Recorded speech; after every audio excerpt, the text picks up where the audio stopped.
नमस्कार, मैं हूं चंद्रकांत और इनसाइड स्टोरी में आपका एक बार फिर स्वागत है। इनसाइड स्टोरी के इस एपिसोड में हम आपको एक नए मुद्दे से रूबरू कराना चाहते हैं। ये मुद्दा है पूरी जिले के जल संसाधन विभाग की जो नहरें हैं उस पे हो रहा है अतिक्रमण। इस मुद्दे पर जो मुद्दे पे हम आज बात करना चाह रहे हैं, इस पे कल 18 जुलाई को कलेक्टर कोरिया ने एक फैसला सुनाया है।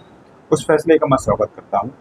उस फैसले में ये बात सामने आई है कि जो जल संसाधन विभाग की जो नहर जो भू अर्जन की भूमि थी, उस भूमि को निजी भूमि बताकर उसको मतलब उसे निजी भूमि दर्ज करवा दिया गया था, परंतु उस भूमि का भू अर्जन हो गया था।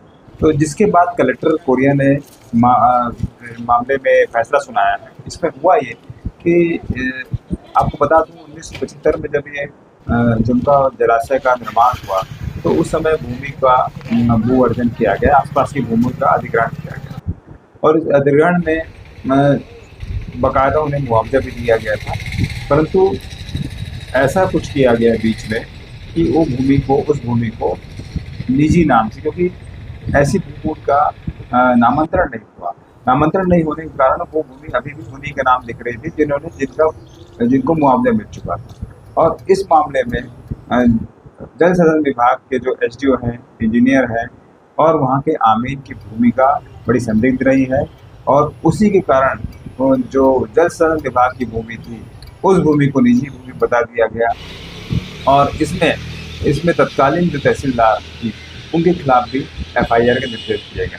कलेक्टर ने अपने फैसले में तत्कालीन तहसीलदार, तत्कालीन एसडीओ, तत्कालीन इंजीनियर और तत्कालीन आमीन, इसमें आपका एसडीओ, इंजीनियर और आमीन रिटायर हो चुके हैं, इनके खिलाफ एफआईआर करने का निर्देश दिया है। उन्होंने जल संसाधन विभाग के कार्यपालन यंत्री को कहा है कि इस मामले में एफआईआर करके उन्हें सूचित करें। ये तो बात हो गई कल के निर्णय की। इस निर्णय के बाद अब देखिए किस तरह की चीज़ें सामने आती हैं और जिस तरह से इसमें काफ़ी संख्या में जो अतिक्रमण हो रहे हैं उनके खिलाफ किस तरह के कदम सरकार उठाती है या प्रशासन उठाता है। हम आपको पहले इसके पीछे ले चलते हैं कि जो हमारा जल संसाधन विभाग का जो कार्यालय है इसका इतिहास क्या है। ये सबसे पुराना कार्यालय हमारे पूरे जिले का है। स्टेट के समय जो जल संसाधन विभाग का कार्यालय था उप संभाग हुआ करता था। उप संभाग बैकुंठपुर कहलाता था और जब पूर्व वित्त मंत्री और हमारे क्षेत्र के पूर्व विधायक और मध्य प्रदेश राज्य के तत्कालीन जो अवैधिक मध्य प्रदेश था उसमें सिंचाई राज्य मंत्री हुआ करते थे डॉक्टर रामचंद्र सिंहदेव। डॉक्टर रामचंद्र सिंहदेव जब 1975 में सिंचाई राज्य मंत्री बने तो उनका पूरा फोकस कोरिया जिले के लिए था। तब यह जो क्षेत्र था वो आवाजी सरगुजा हुआ करता था, तब कोरिया जिला बना नहीं था, परंतु उनका फोकस पूरा कोरिया जिले की तरफ रहता था।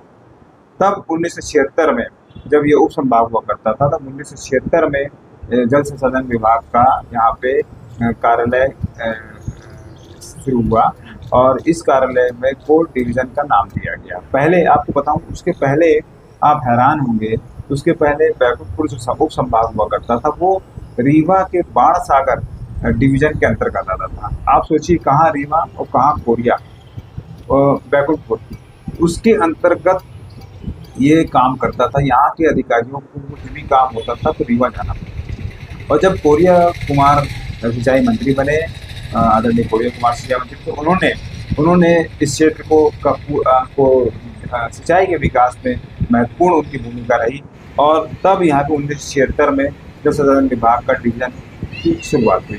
आपको बताऊँ एक बात हैरान करने वाली है, 1976 का डिवीजन आज तक स्थायी नहीं हो पाया, आज तक अस्थायी है। इसमें राजनेताओं की उदासीनता का ही ये परिणाम है।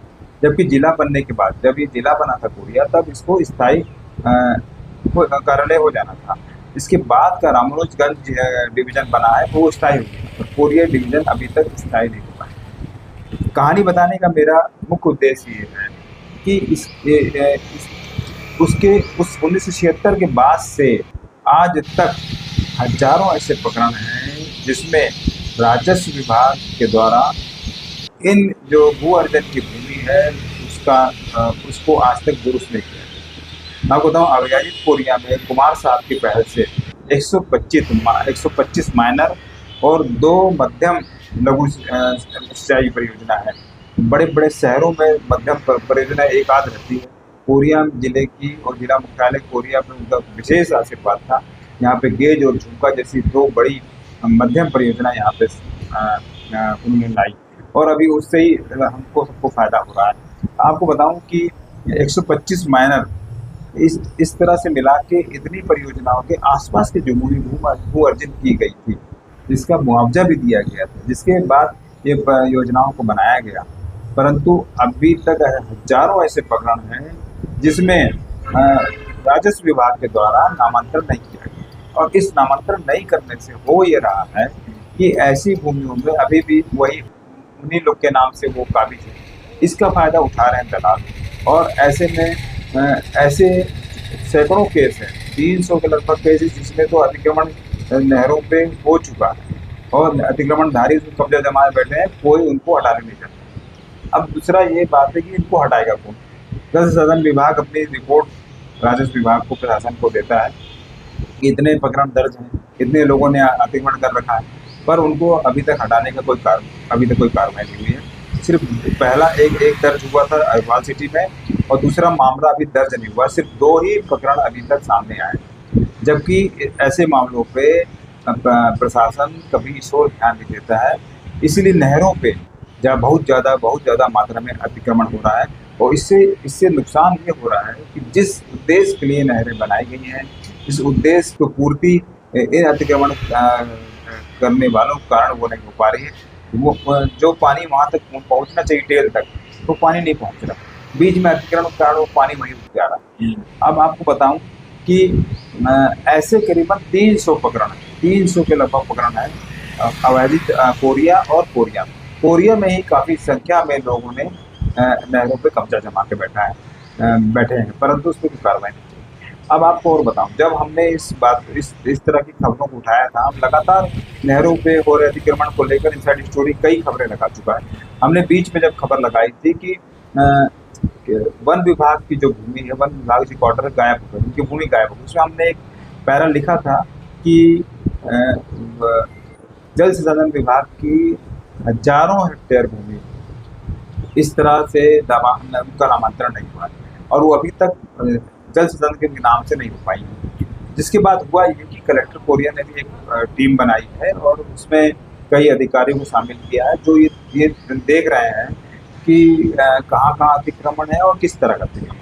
अब उसमें कार्रवाई क्या होती है ये तो अभी देखने वाली बात है। एक और बड़ी बात हुई है, जब हमारी खबर के बाद मुख्य सचिव ने भी इस मामले को संज्ञान लिया है, तो कल 20 तारीख को पूरे राज्य भर के कलेक्टरों से वो इस संबंध में बात करेंगे, दिशा निर्देश देंगे और कैसे इन्हें हटाया जाए और नहरों को अतिक्रमण से कैसे मुक्त किया जाए, उस पर वो दिशा निर्देश भी देंगे और अभी तक क्या कार्रवाई उसकी भी समीक्षा करेंगे। बहरहाल देखना है, आज कल कलेक्टर कोरिया का निर्णय आया है। अब इन नहरों को अतिक्रमण से कैसे हटाया जा सकता है, प्रशासन कितना इसको लेकर संजीदा है, ये कल की वीसी मुख्य सचिव महोदय की वीसी के बाद ही तय हो पाएगा। बहरहाल आज के लिए इतना ही। नमस्कार।